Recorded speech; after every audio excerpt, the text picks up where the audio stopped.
Assalamualaikum teman-teman. Oke, ketemu lagi dengan saya Catur Rahayu NPM 1901011038 jurusan PAI IAIN Metro. Oke teman-teman, video kali ini akan membahas tentang Al-Quran, hadis, dan pembelajarannya. Video ini dibuat untuk memenuhi tugas mata kuliah Al-Quran, hadis, dan pembelajarannya, tugas UTS. Oke, yang pertama itu adalah pertanyaan bagaimana konsep Merdeka Belajar dan Pendidikan 4.0. Nah, apa sih program Merdeka Belajar? Iya, pasti teman-teman semua udah tahu. Biar apa? Biar belajar kamu jadi merdeka atau bebas. Bebas dari apa? Ternyata salah satu tujuannya adalah membebaskan belajar kamu dari sistem kerja target nilai supaya kamu enjoy dalam belajar, bukan belajar supaya kamu lulus atau mendapatkan ranking yang tinggi. Senang dong kalau belajarnya jadi enjoy dan gak stres karena belajar, ya gak teman-teman? Nah, konsepnya itu seperti apa sih? Berikut konsep belajar merdeka. Yang pertama, asesmen kompetensi minimum. Ujian nasional ditiadakan sebagai gantinya ada asesmen kompetensi minimum yang biasanya kita diuji dengan mata pelajaran matematika dan bahasa Indonesia ataupun yang lainnya. Namun sekarang yang diuji adalah kemampuan literasi dan numerasi. Ini tidak persis sama dengan mata pelajaran matematika dan bahasa Indonesia loh, karena bisa jadi ada materi IPA, materi IPS, dan lain sebagainya di dalamnya. Fokusnya untuk memahami dan menganalisis bacaan dan juga menerapkan konsep berhitung dalam kegiatan sehari-hari. Tenang aja teman-teman, ini bukan ujian naik kelas atau naik tingkat, hanya untuk kelas 4, 8, dan 11. Nah, yang kedua adalah survei karakter. Ini bukan tentang tes, tetapi sejumlah pertanyaan untuk mencari tahu apakah kita sudah menerapkan asas-asas Pancasila dan asas-asas Pancasila untuk kehidupan kita. Karena dua hal ini akan menjadi tolak ukur untuk pemerintah dalam menentukan pendidikan di masa depan. Nah, yang ketiga adalah USBN diserahkan jadi keputusan sekolah.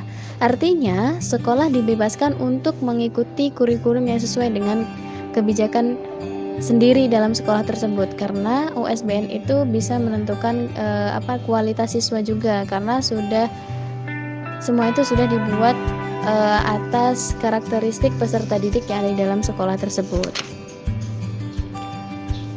Dari tes tertulis dan sebelumnya, tapi juga bisa diambil dari tugas pribadi.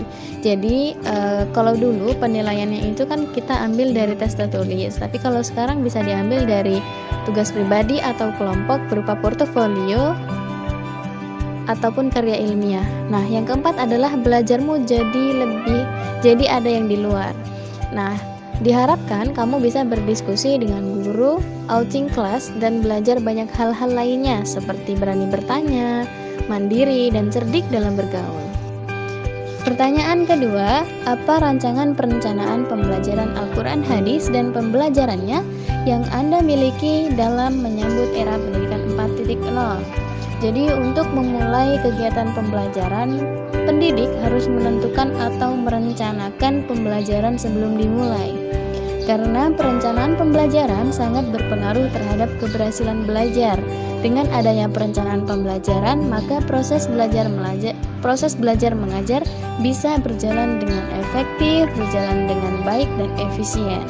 Lalu langkah-langkahnya seperti apa? Langkah-langkahnya yaitu dimulai dari penyusunan perencanaan pembelajaran, kemudian perencanaan evaluasi pembelajaran, dan hasil yang dicapai yang sesuai dengan tujuan yang sudah kita tentukan. Dengan adanya perencanaan pembelajaran, maka kita akan sangat mudah untuk mencapai tujuan yang sudah kita tentukan. Seperti itu teman-teman. Lanjut pertanyaan ketiga.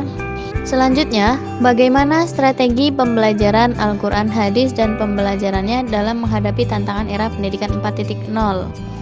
Jadi, strategi pembelajaran berpengaruh terhadap pola pikir dan apa yang akan dihasilkan untuk siswa kelak nanti. Nah, strateginya dalam menghadapi pendidikan era 4.0, yang pertama adalah membantu siswa dalam belajar.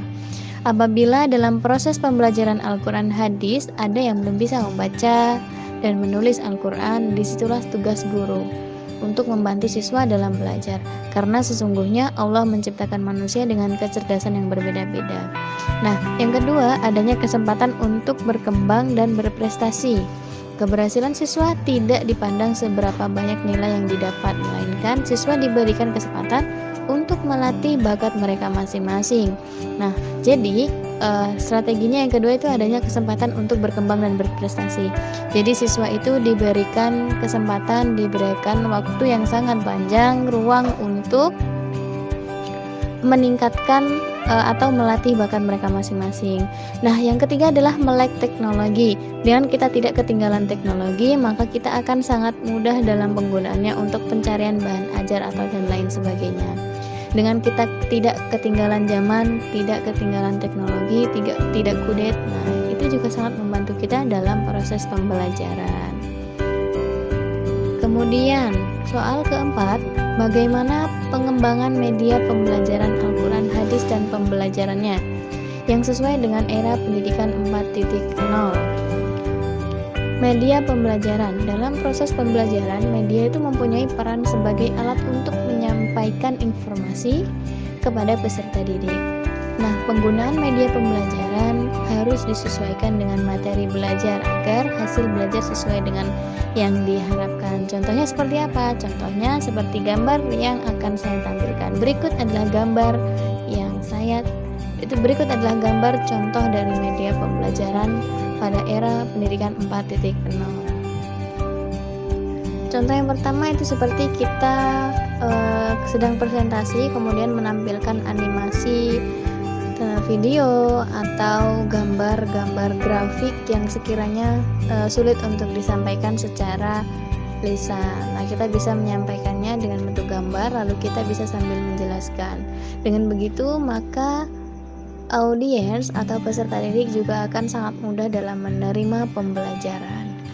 Kemudian pertanyaan kelima yaitu tentang apa pendapat Anda, tentunya didukung dari berbagai teori yang kuat terkait evaluasi pembelajaran Al-Quran hadis dan pembelajarannya dalam suasana yang berdampingan dengan COVID-19. Jadi sejak munculnya COVID-19 itu menjadi tantangan baru terhadap guru dan peserta didik dalam proses pembelajaran. Kenapa? Karena selama ini sudah hampir 2 tahun pembelajaran berlangsung secara online atau biasa kita kenal dengan sebutan daring, sehingga belajar tatap muka sangat dibutuhkan oleh siswa, karena pembelajaran tatap muka bisa dilakukan apabila kita tetap mematuhi protokol kesehatan. Jadi semenjak adanya COVID ini, kita belum bisa melakukan pembelajaran secara luring atau tatap muka karena sangat dibatasi oleh mobilitas kita tidak boleh bertemu dengan banyak orang, tidak boleh ada kerumunan dan lain sebagainya. Oleh karena itu, apabila kita ingin masuk tatap muka, maka kita harus mematuhi protokol kesehatan. Mungkin itu saja yang dapat saya sampaikan. Saya mohon maaf dan sampai ketemu di video selanjutnya. Oke teman-teman, saya akhiri. Wassalamualaikum warahmatullahi wabarakatuh.